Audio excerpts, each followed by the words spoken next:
Inscreva-se no nosso canal, deixe seu like e ative o sininho para receber as notificações. Vamos à palavra de Deus. O Evangelho segundo escreveu Marcos, capítulo 4,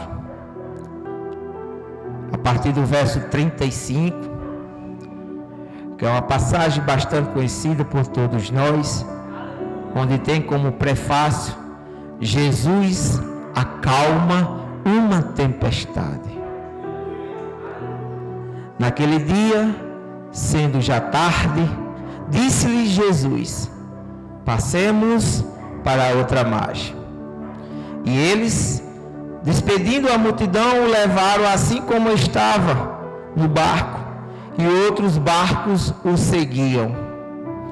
Ora, levantou-se grande temporal de vento, e as ondas se arremessavam contra o barco, de modo que o mesmo já estava a encher-se de água. E Jesus estava na popa, dormindo sobre o travesseiro. Eles o despertaram e disse: Mestre, não te importa que pereçamos? E ele, despertando, repreendeu o vento e disse ao mar: acalma-te, emudece. O vento se aquietou e fez grande bonança. Então ele disse: por que sois assim tímidos? Como é que não tendes fé? E eles, possuídos de grande temor, diziam uns aos outros: quem é este que até o mar e o vento lhe obedecem? Aleluia. Pode sentar, meus amados.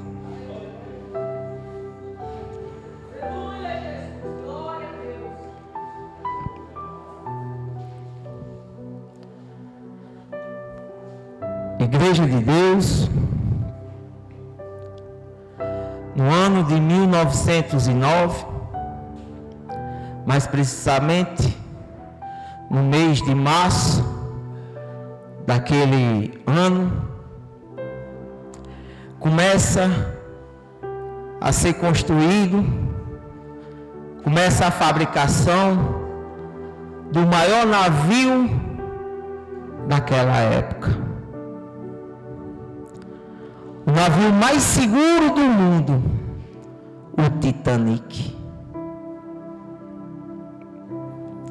2 anos depois, esse navio seguro, grande, foi ao mar pela primeira vez, para começarem ali os primeiros testes, os primeiros comissionamentos, para que o navio esteja pronto para a sua primeira viagem inaugural.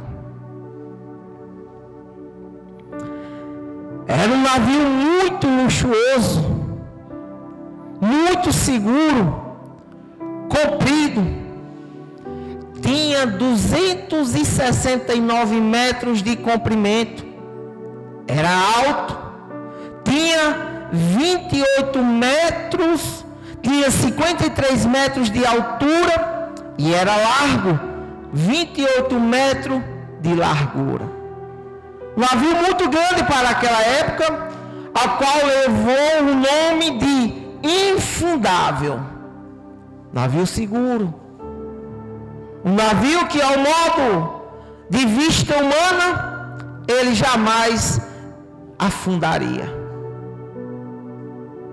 Pois bem, o navio estava pronto. Em 10 de abril de 1912, começam os preparativos para a primeira viagem inaugural do maior navio do mundo, o Titanic.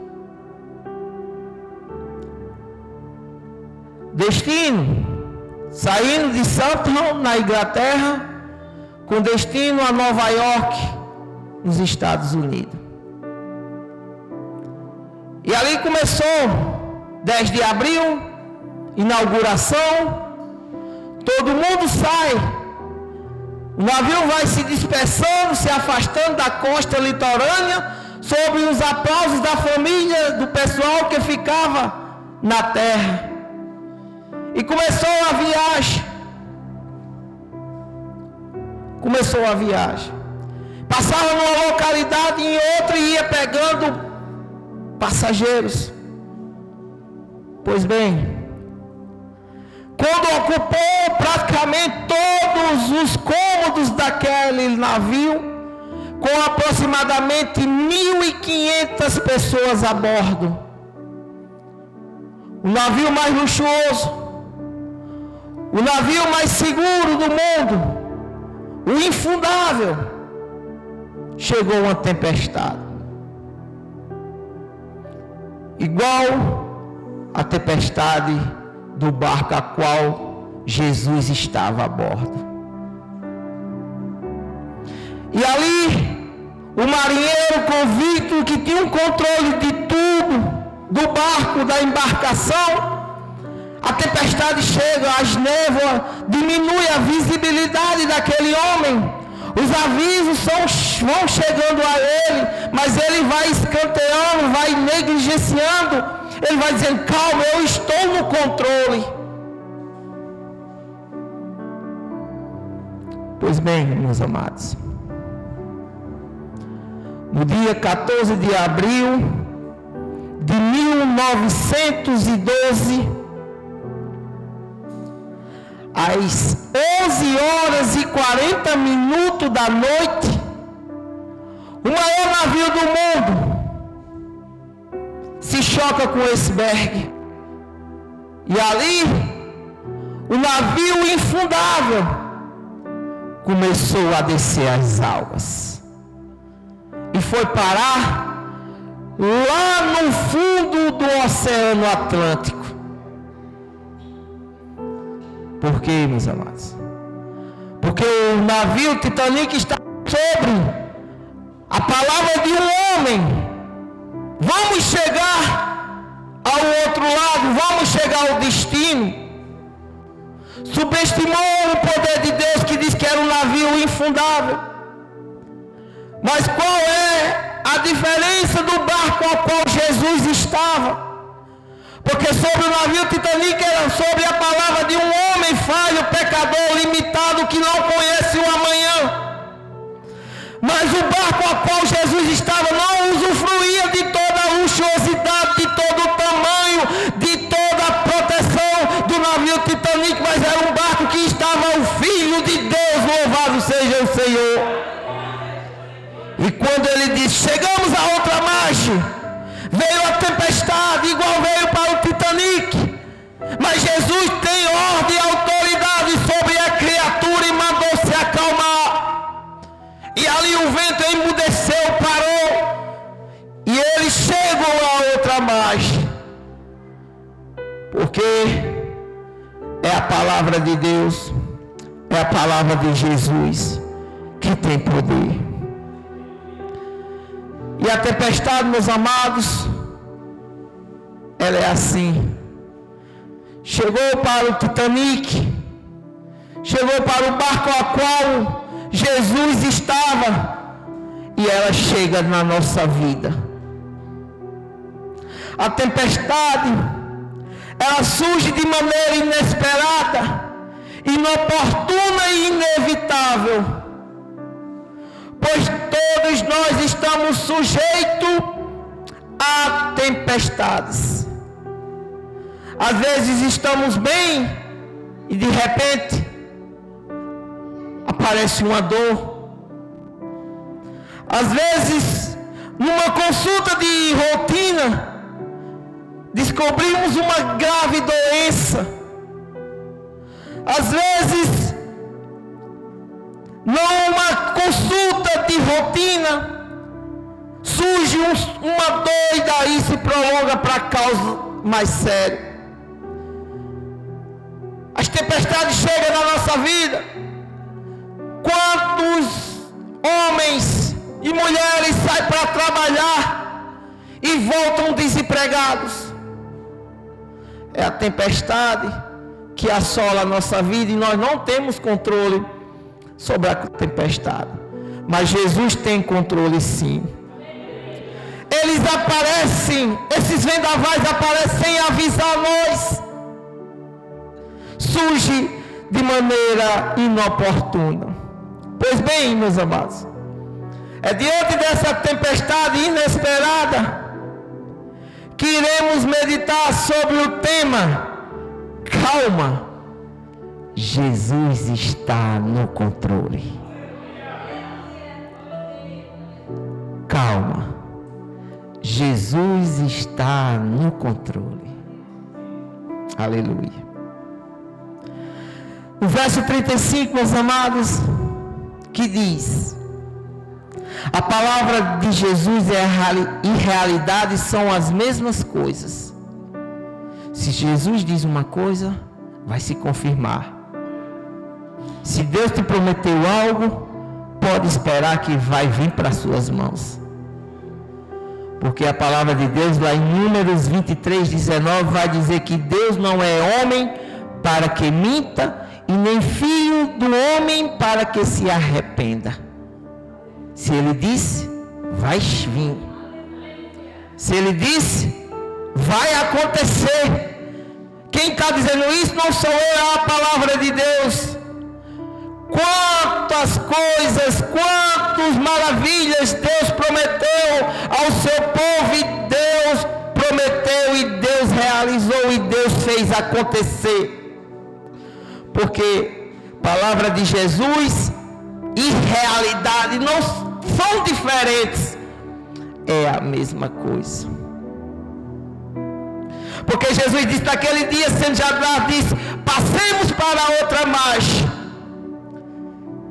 E aqui, meus amados, nós temos que confiar nesta palavra de Jesus: passemos-nos. É um verbo aqui futuro, é um verbo que vai acontecer. Jesus não vai dizer passemos, mas nós vamos encontrar uma certa dificuldade. Passemos, mas nós vamos ser provados. Jesus não disse isso. Jesus só garantiu que chegaria na outra margem. Louvado seja o Senhor. E é isso, meus amados.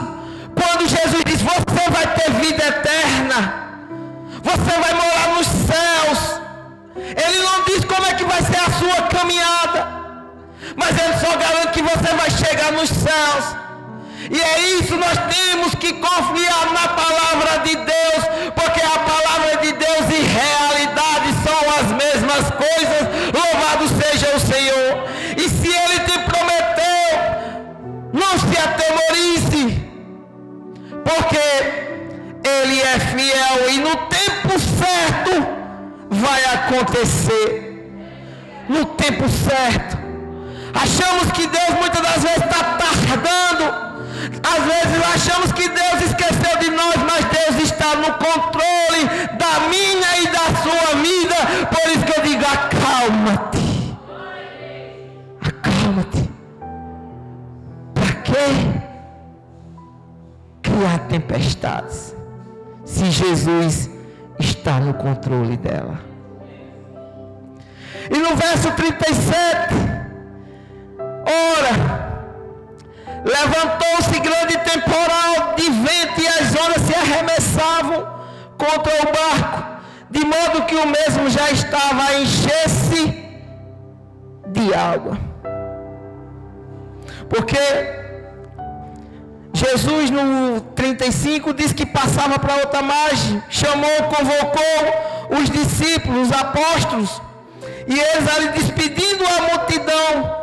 Porque se você for ver lá em Mateus capítulo 8, vai dar uma cronologia melhor. Porque quando Jesus desce do sermão da montanha, ele começa ali a atender primeiro um homem leproso que chega ali pedindo misericórdia do Senhor, cura.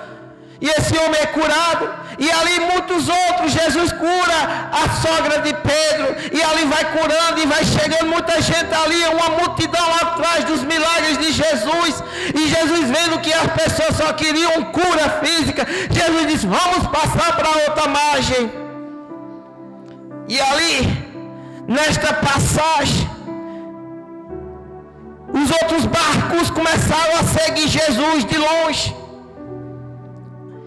E ora, e grande temporal, de repente, é essa tempestade assola o barco deles. Porque as tempestades, elas chegam sem avisar.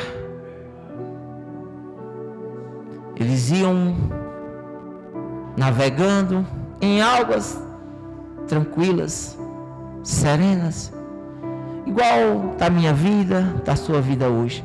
De repente surge uma notícia, de repente surge algo inesperado que cria o maior rebuliço na sua vida,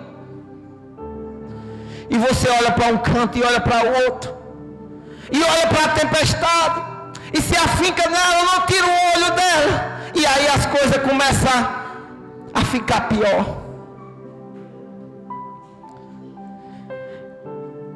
E esses homens foi acometido por essa tempestade, porque nesse lago de Genezaré é um lago de água doce. Ele é um lago muito baixo, ou seja, fica mais baixo do que o nível do mar, em torno de 200 metros.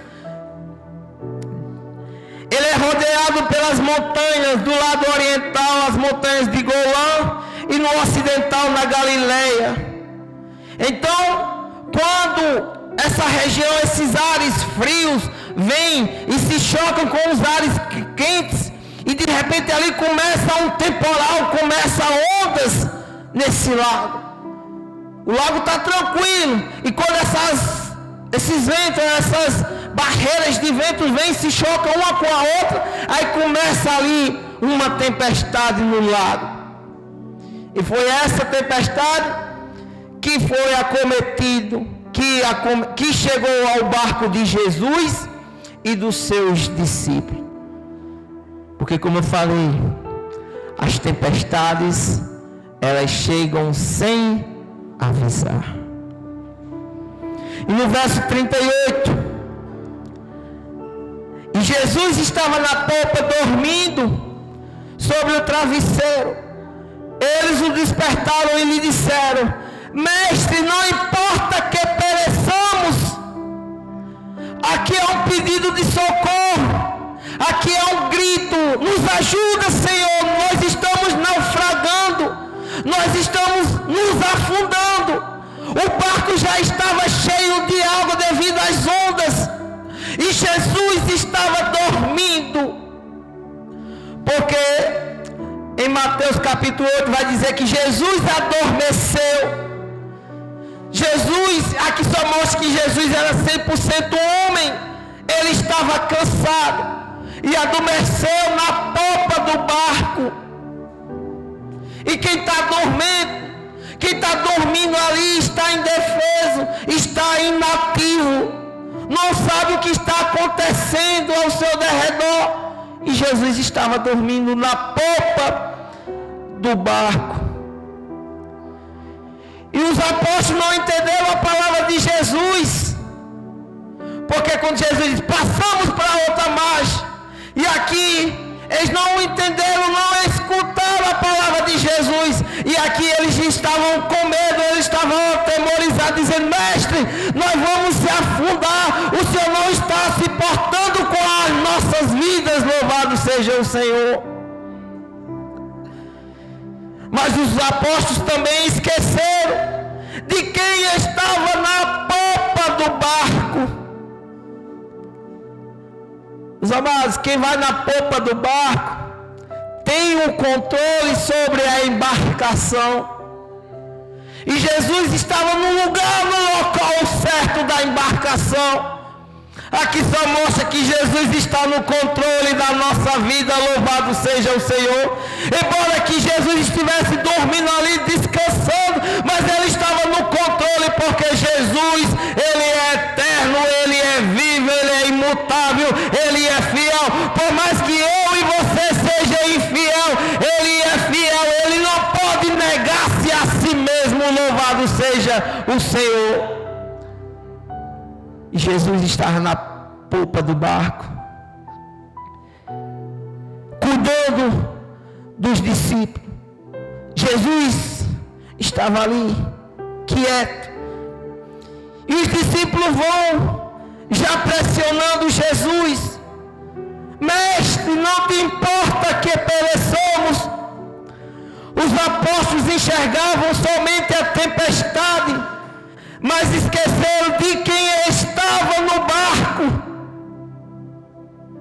Os apóstolos começaram a olhar para a tempestade, olhar para o barco enchendo de água, mas esqueceram de quem estava na popa, no controle do barco da embarcação, que é Jesus Cristo, louvado seja o Senhor. Eles esqueceram de quem estava no controle.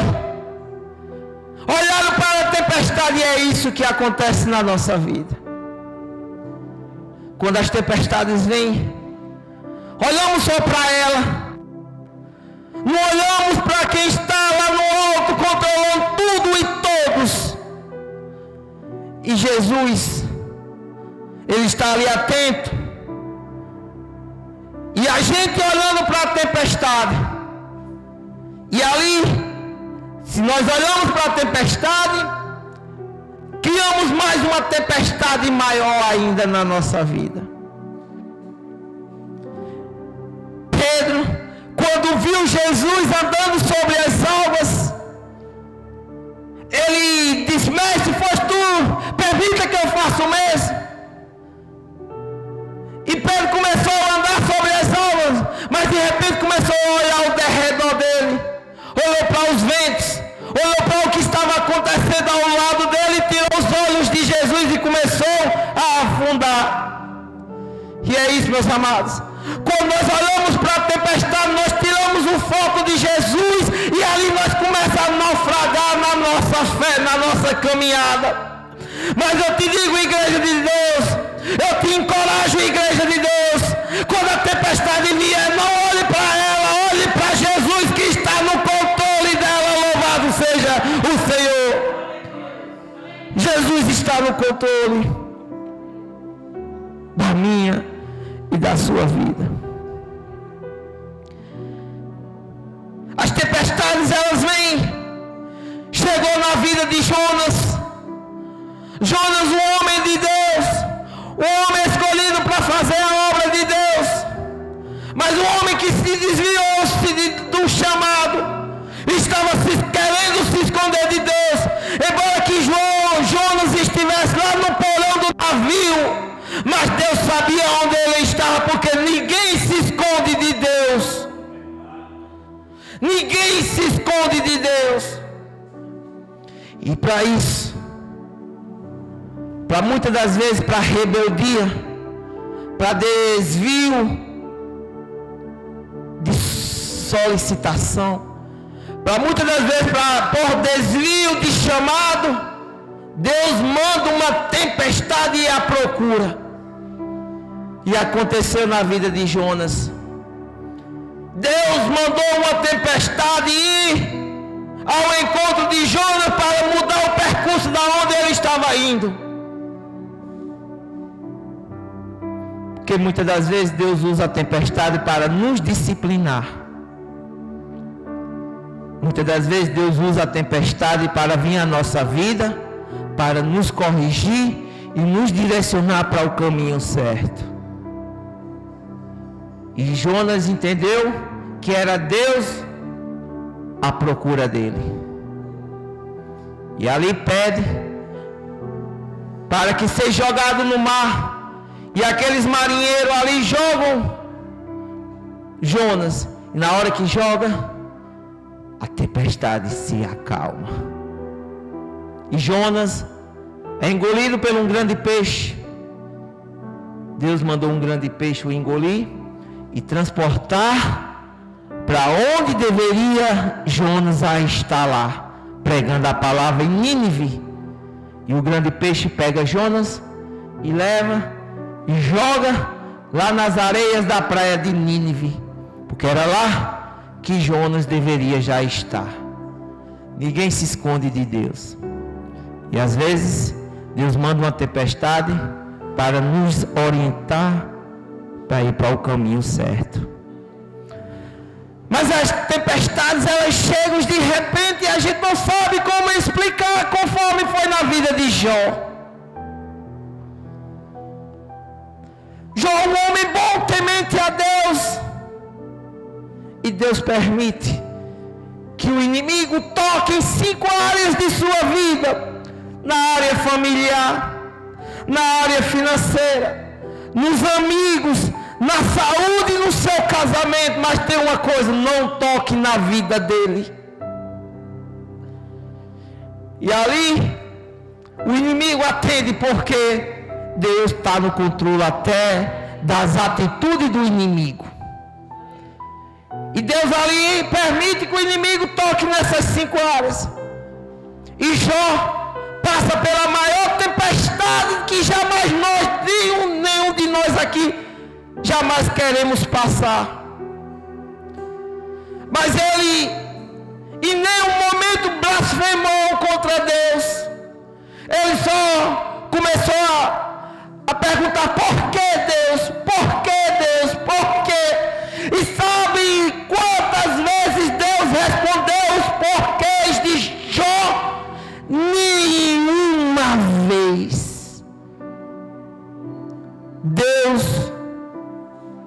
permaneceu em silêncio. Mas Deus vai respondendo a Jó com pergunta: onde estava tu, Jó, quando eu criei o universo? Onde estava tu, Jó, quando eu firmei as estrelas no firmamento? Onde estava tu, Jó, quando eu criei os mares, tudo que existe? Deus agora está respondendo Jó, não conforme Jó queria, mas respondendo Deus.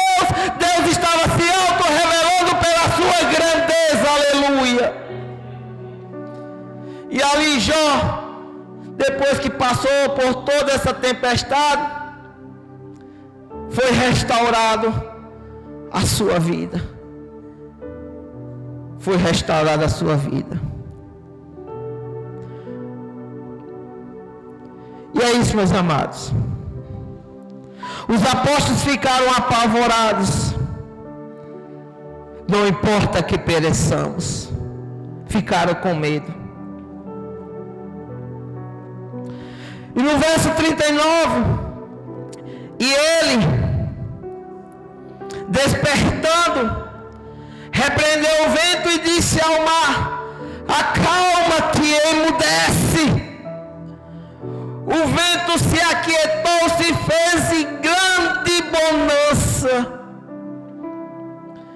Jesus, com uma ordem, ele acaba com toda a tempestade. A tempestade veio, assolou aquele barco, começou a encher aquele barco de água. Os discípulos começaram a ficar com medo, olhando para um canto e para outro. E acordam Jesus e diz: mestre, não importa que pereçamos. Aí Jesus ali se acorda e diz: acalma-te, mar, louvado seja o Senhor. Porque, meus amados, Jesus tem poder sobre uma tempestade. E ali, eles passam por essa situação e chegam no outro lado, em Gadara. E quando chega, é recebido pelo homem endemoniado. E esse homem endemoniado, um homem que cadeias nenhuma podia prendê-lo, um homem que corrente nenhuma podia segurá-lo, um homem que vivia bravando como um animal feroz, um homem que vivia nos cemitérios. Era o cartão de boas-vindas de Gadara. E ali, quando Jesus chega, aquele homem de longe, endemoniado com uma legião de demônios, vai e se prostra diante de Jesus, porque até os demônios têm que se prostrar diante de Jesus. E ali ele pede permissão. E ele diz: Filho do Deus Altíssimo, ainda não é tempo para que venha nos atormentar, porque haverá o tempo em que Jesus virá e colocará todo o fim a todas as coisas, e a igreja de Deus vai para o céu, e os demônios vai ter a morte eterna, as chamas do fogo ardente para o inferno por toda a E ali o homem se prostra diante de Jesus. E Jesus diz: qual é teu nome? Ele disse: Legião. Porque são muitos. Uma legião naquela época, uma legião de soldados romanos era por volta de 6.000 homens. Então aquele homem estava com 6.000 demônios sobre a vida dele. E Jesus ali com uma ordem, eles pedem autorização a Jesus: não nos expulse desse país, faça com que dê-nos a permissão para que nós entramos nessa manada de porcos. E Jesus permitiu. E os demônios entraram nesses porcos e começaram a descer desfiladeiro abaixo. Por volta de 2.000 porcos morreram afogados. Porque Jesus tem poder sobre a tempestade. E Jesus tem poder sobre os demônios. E ali aconteceu tudo isso. Causou um alvoroço, um rebuliço. O homem ficou em sanidade. Quando o povo de Gadara vieram, o homem estava normal. O homem estava lúcido, comportando como uma pessoa normal. Porque quando Jesus entra na minha e na sua vida, Ele põe a casa em ordem. Louvado seja o Senhor. E ali esse homem, em sanidade. Mas o povo de Gadara vem e começam a questionar ali, não pelo que o homem estava, mas porque tinham perdido 2.000 porcos. E ali expulsam Jesus de Gadara. E Jesus agora chega lá em Cafarnaum.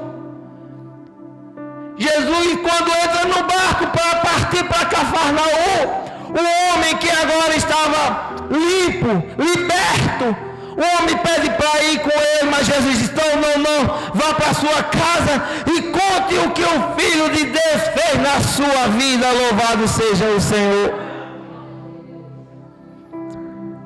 E esse homem foi embora. E Jesus com os seus apóstolos no barco chega a Cafarnaum. E na hora que chega a Cafarnaum já é recebido por Jairo. E Jairo já pede: mestre, vamos na minha casa, porque tem uma filha de 12 anos que está na beira da morte. E Jesus atende o pedido de Jairo e começou a caminhar. Mas antes de Jesus fazer uma obra na filha de Jairo, ele cura uma mulher do fluxo de sangue.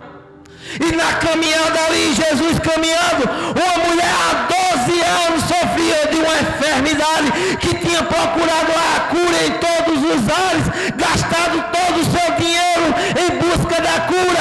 Agora ela diz: é a minha única atitude, é a minha única busca agora, porque ela ouviu falar de Jesus. E ali, ela ouviu falar de Jesus. E quando ela ouviu, começou a caminhar ao encontro de Jesus e toca na sua orla. E a palavra de Deus vai dizer que na hora que ela tocou em Jesus, o fluxo imediatamente parou.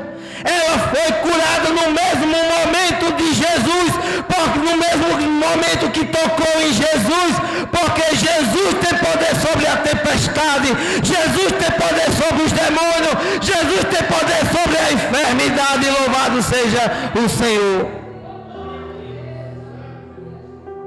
E ali, Jesus, sabendo que tinha acontecido uma cura, e Jesus pergunta: quem me tocou? E os discípulos: mestre, tem muita gente te tocando, tu quer saber quem te tocou? Todo mundo está tocando. Mas Jesus foi um toque diferente. E a mulher, sabendo, já vindo que Jesus estava procurando, ela se prostra. E na hora que ela se prostra diante de Jesus, Jesus não chamou ela de qualquer outro nome, não. Jesus chamou ela de filha. Filha, a tua fé te salvou. A tua fé te curou. E no momento em que Jesus estava ali falando com a mulher, nesse momento ali chega indo na casa de Jairo e de Jairo não atormenta mais o mestre. A menina acabou de morrer. Eu acredito que Jairo ficou olhando para um canto e para outro e disse: acho que é porque a gente passou muito tempo aqui. Mas a palavra de Deus vai dizer que Jesus olha para Jairo e diz: tu queres que eu possa trazer vida? E ali caminham para a casa de Jairo. Chegado lá, Jesus pede só para entrar os pais da menina, Jesus e os 3 apóstolos, João, Tiago e Pedro. E eles entram ali. E de repente Jesus se vê com a menina. E o povo diz: a menina está morta. Mas Jesus diz: a menina não está morta, a menina só apenas dorme. E Jesus põe a menina nas mãos. E Jesus diz: Talita cumi, menina, eu te ordeno, levanta-te. E a menina ali se levantou-se. E a menina ali ficou em pé. Porque Jesus tem poder sobre a tempestade. Jesus tem poder sobre os demônios. Jesus tem poder sobre a enfermidade. E Jesus tem poder sobre a morte. E louvado seja o Senhor. E a menina ficou em pé. E Jesus disse: agora alimenta, dê comida à menina. Olha o poder que Jesus tem para acabar com a tempestade. E no verso 40, então lhe disse: por que sois assim tímidos? Como é que não tendes fé?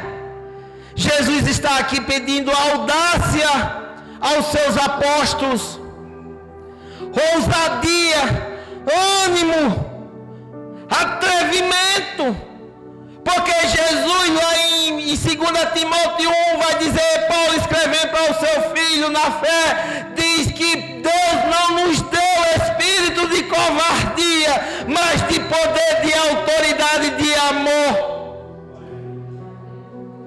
Jesus pede uma atitude, que tenhamos ação, disposição, postura. Jesus questiona a fé deles, como Jesus diz: por que sois assim, tímidos? Meus amados, se nós, igreja de Deus, se nos deixássemos Deus trabalhar como Deus quer na nossa vida, nós éramos muito usados mais do que nós somos hoje pelo Espírito Santo. Aqueles homens de Deus, nós lendo à luz da palavra de Deus, aqueles profetas eram homens tementes, homens obedientes a Deus. Quando Deus mandava, eles iam, e podia ser quem fosse, eles estavam ali apontando o erro, ou seja, qualquer coisa, porque eram os homens que tinham intimidade com Deus e que estavam disponível, tinham ação, disposição, postura. Jesus questiona a fé deles: por que sois assim tímidos? Como é que não tendes fé? A fé honra a Deus e Deus honra a fé. Em Hebreus 11, capítulo 1, vai dizer que a fé é a certeza das coisas que se esperam e a convicção dos fatos que não se veem. Essa é a fé. E lá no verso 6 de capítulo 11 de Hebreus, vai dizer que sem fé é impossível agradar a Deus. Que possamos ter a fé de Abraão, a fé de Noé, a fé de Ana, a fé de tantos homens usados por Deus, a fé de Enoque, a fé de Moisés. Que possamos ter a fé de Moisés, de Josué. Que possamos ter a fé de Ruth, Noemi. Que possamos ter a fé de tantos homens e mulheres de Deus essa tempestade maior do mundo, ao seu derredor eles estavam focados no único que é consumidor de tudo isso, que é Jesus, que é Deus. Louvado seja o nome do Senhor. Pela fé, meus amados, devemos aceitar o que entendemos. Pela fé podemos ter a garantia de que para a aprovação Deus sempre nos providenciará uma saída. Pela fé. E quem é este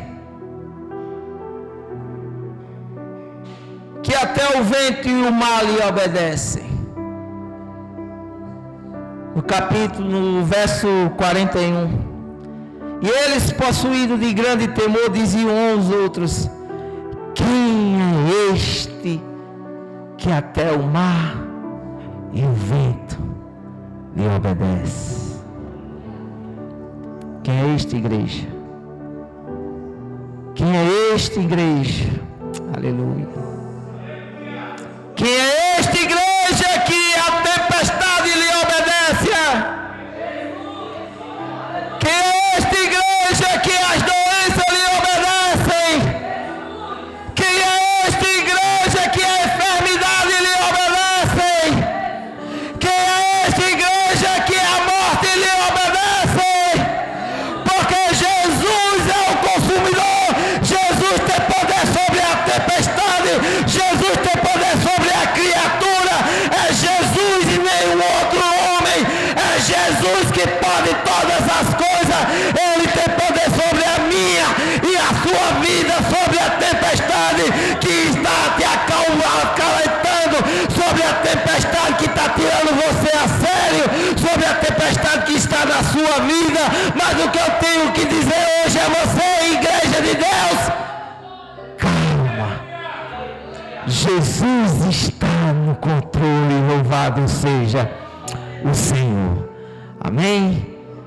É este Jesus que tem poder sobre a criatura. É este Jesus que com uma palavra só ele põe fim tudo que está ali atormentando. Possamos crer que Jesus está no barco, está na popa, controlando tudo que está acontecendo na minha e na sua vida. E eu finalizo dizendo mais uma vez: calma-te, acalma. Jesus está no controle. Que Deus lhe abençoe grandemente, igreja de Deus. Louvado seja o Senhor. Que possamos sair com essa verdade para casa, sabendo que Jesus, Ele pode todas as coisas.